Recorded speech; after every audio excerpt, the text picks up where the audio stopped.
Je voudrais vous faire perdre le moins de temps possible. J'ai reçu l'ordre de notre révérende mère prieure de vous faire visiter cette maison. Nous la visiterons aussi bien sans vous. Mon rôle n'est pas de vous tenir compagnie, mais de vous épargner de forcer des serrures que je puis ouvrir avec mes clés. Ne discutons pas avec elle, citoyen. C'est une fine mouche. Elle aura toujours le dernier mot.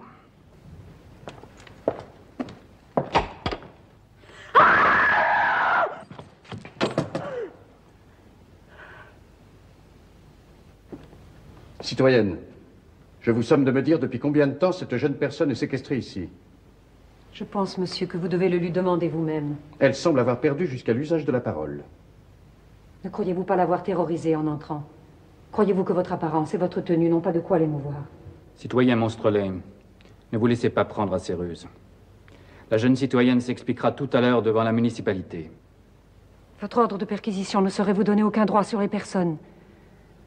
Cette jeune fille ne sortira d'ici que de son plein gré. Sir Je Blanc, vous défends de continuer. vous avez le pouvoir de me contraindre au silence, mais non pas celui de m'en faire une obligation. Je représente ici notre révérende mère prieure. Et je ne recevrai pas d'ordre de vous. Sacrée Matine. On ne lui fera pas fermer son bec, citoyen. Mais rappelez-lui que la République dispose d'une machine à couper le sifflet. Jeune citoyenne, ne craignez rien de nous qui sommes vos libérateurs. Dites un seul mot, et vous serez hors du pouvoir de ceux qui, pour mieux vous assujettir, n'ont pas craint d'offenser la nature, en usurpant jusqu'au nom sacré de mère. Sachez que vous vous trouvez dès maintenant sous la protection de la loi. Elle se trouve d'abord sous la mienne. Croyez-vous que je vous laisserai plus longtemps abuser de la terreur d'une enfant?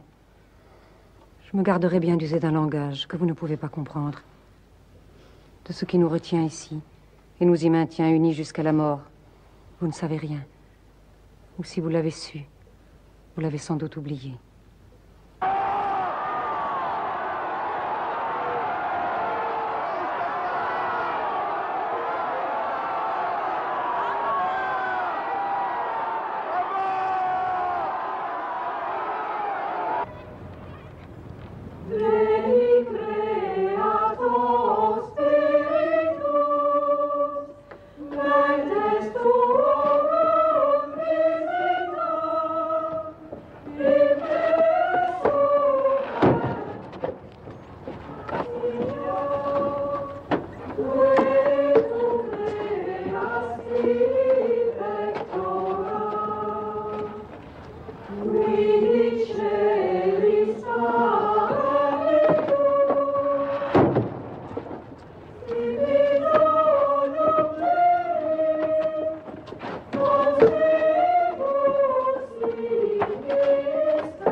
le grand phantom pour déménager. Faut signaler le 9370707.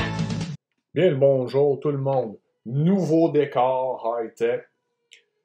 Parce que je suis en transition. Une période transitoire. Parce qu'on va vendre la maison pour sacrer le camp ailleurs. Et c'est marrant parce que ça m'a permis de réaliser certaines choses. Certains défauts, certaines faiblesses. On va en profiter pour en parler parce que puisque je suis en transition, j'ai rien d'autre à faire. Donc, allons-y. Là, moi, il y a deux choses dans le matérialisme qui m'ont atteint, je le sais par expérience. C'est les instruments de musique, les basses en particulier, et les livres. Le diable m'a eu de ce côté-là, du côté matérialiste, parce qu'il trouve toujours une façon de nous attaquer à nos faiblesses. Là. Nos forces, on se croit fort à un endroit, il va aller pas mal plus subtilement. Là. Dans ce cas-ci, c'est pas subtil, parce que moi, j'ai toujours su que les livres, j'étais attaché émotionnellement, les instruments de musique. Donc, je lutte contre ça. Je veux uniquement une baisse désormais, parce que j'ai tenté de ne pas en avoir du tout, puis ça crée un autre problème. Hein. C'est toujours la lutte entre le côté artistique et rationnel, là, pour moi. Là. Puis peut-être les deux vont ensemble. Le temps va me le dire. Mais là, je veux uniquement une baisse. Donc, en faisant le tri, parce que quand on déménage, il faut se débarrasser du superflu. Hein. Là, je me rends compte qu'il y a des baisses partout dans les garde-robes. Peut-être une vraie farce. Hein. Il y en a trop. Là. Il y en a 4 juste à côté ici. Là. Puis il y en a un autre dans la chambre là-bas. Mais il faut qu'il en reste une. Puis là, les livres, là, je fais le tri. Là. C'est là que ça commence à être drôle. Là, je pack des boîtes, là, parce que j'en ai lu de la merde. Là, je commence à packer, ah ouais, une boîte, 2 boîtes, 3 boîtes, 4 boîtes remplies de livres. Là, je mets ça dans l'auto. Parce que c'est bye-bye dans ma tête. Là, c'est fini. On passe à une autre étape. Là, je dis à Sonia, presse-toi surtout pas d'aller mener aux Renaissances ou pour les pauvres. Là. J'ai pas dit ça comme ça, mais c'était ça que ça voulait dire. Presse-toi pas. Parce qu'ensuite, hey, j'ai mis ce livre-là dedans, j'ai mis celui-là. Qu'est-ce que j'ai fait au final? Là? C'est là que ça commence à être drôle. Là, parce qu'il faut garder son sens de l'humour. C'est que j'ai été rechercher les 4 boîtes dans l'auto pour un deuxième tri.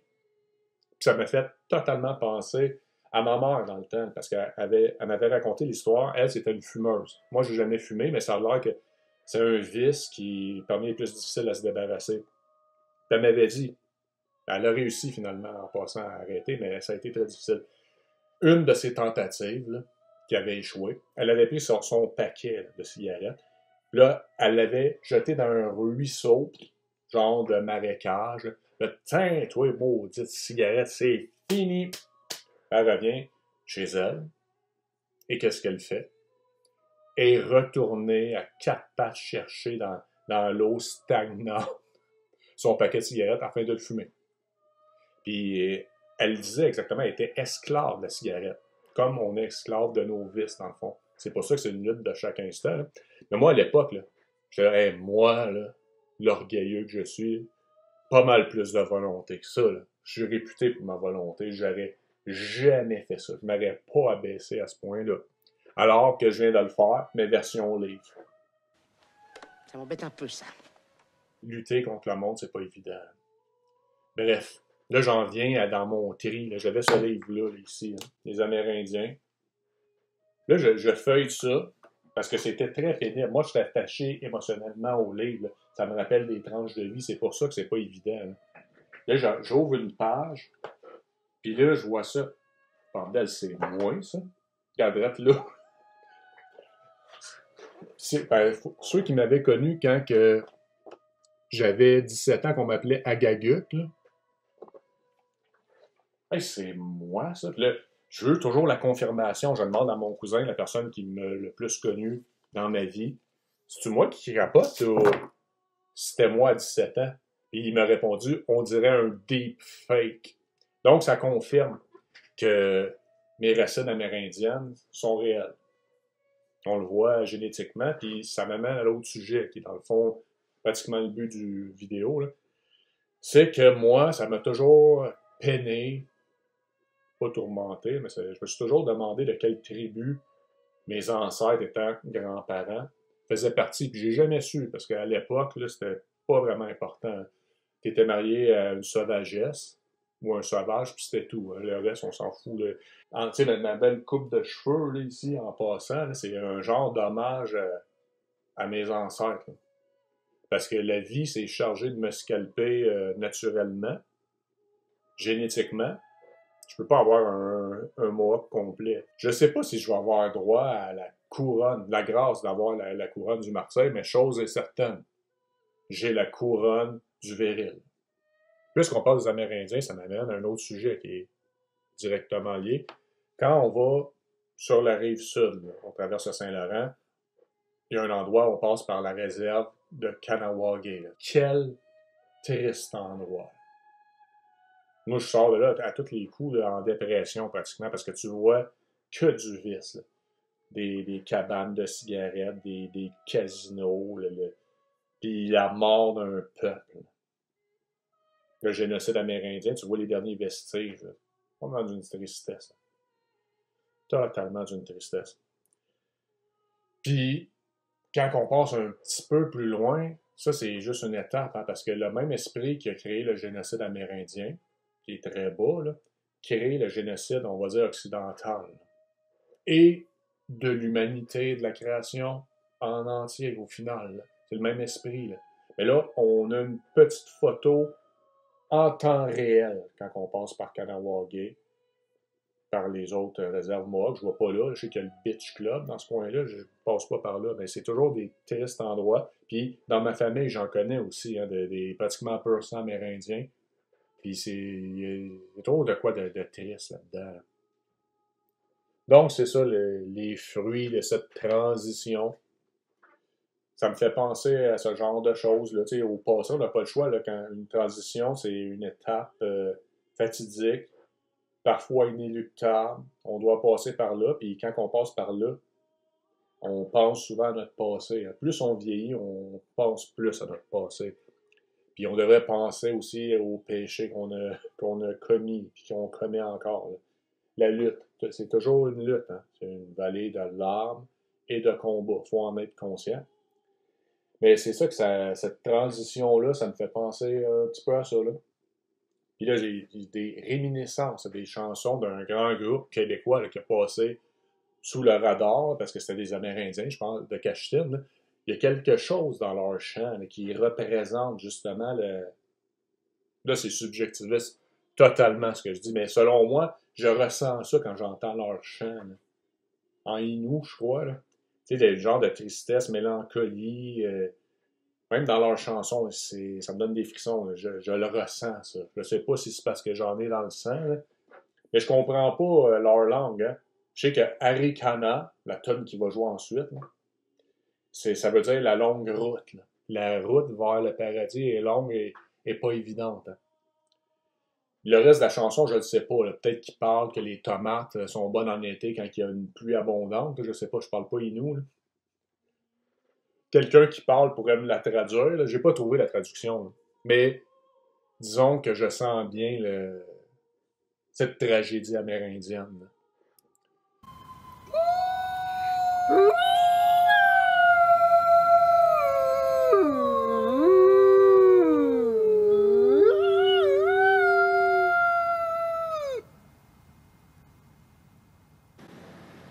And it makes me very sad. It really, man, I'm looking into your eyes. It makes me sad, man.